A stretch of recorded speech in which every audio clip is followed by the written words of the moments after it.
পাচ্ছেন দর্শক, আবারও এবার শুরু থেকেই শিলাবৃষ্টি। প্রতিবারে বৃষ্টির সাথে সাথে বৃষ্টির পরিমাণের তুলনায়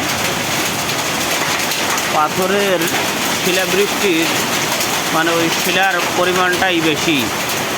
এইভাবে যদি চলতে থাকে আমাদের কৃষি প্রধান দেশ বাংলাদেশ, কৃষিতে নির্ভরশীল দেশ, আমাদের ধানের যে অবস্থা, প্রায় প্রত্যেকটা আবাদি জমির ফসল ধ্বংসের মুখে। এইভাবে যদি আর কিছুক্ষণ হয়, অনেকক্ষণ থেকেই শিলাবৃষ্টি হচ্ছে।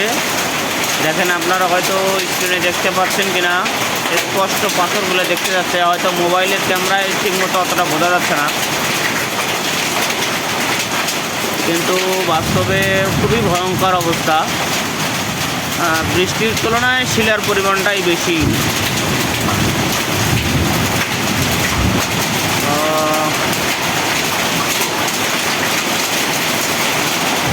খুবই ভয়ঙ্কর। আল্লাহ সবাইকে হেফাজত করুক।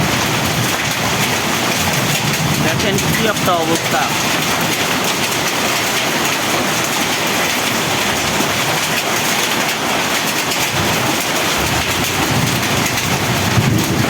সবাই দোয়া করবেন। বিদ্যুৎ চমকটাও হয়তো মোবাইলে স্ক্রিনে দেখতে পাচ্ছেন কি অবস্থা। দেখেন, পুরা রাস্তা সাদা হয়ে গেছে। পাথরের পরিমাণ অনেক বেশি, অনেক অনেক বেশি।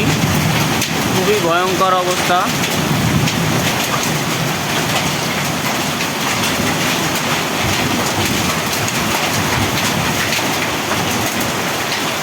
দেখেন।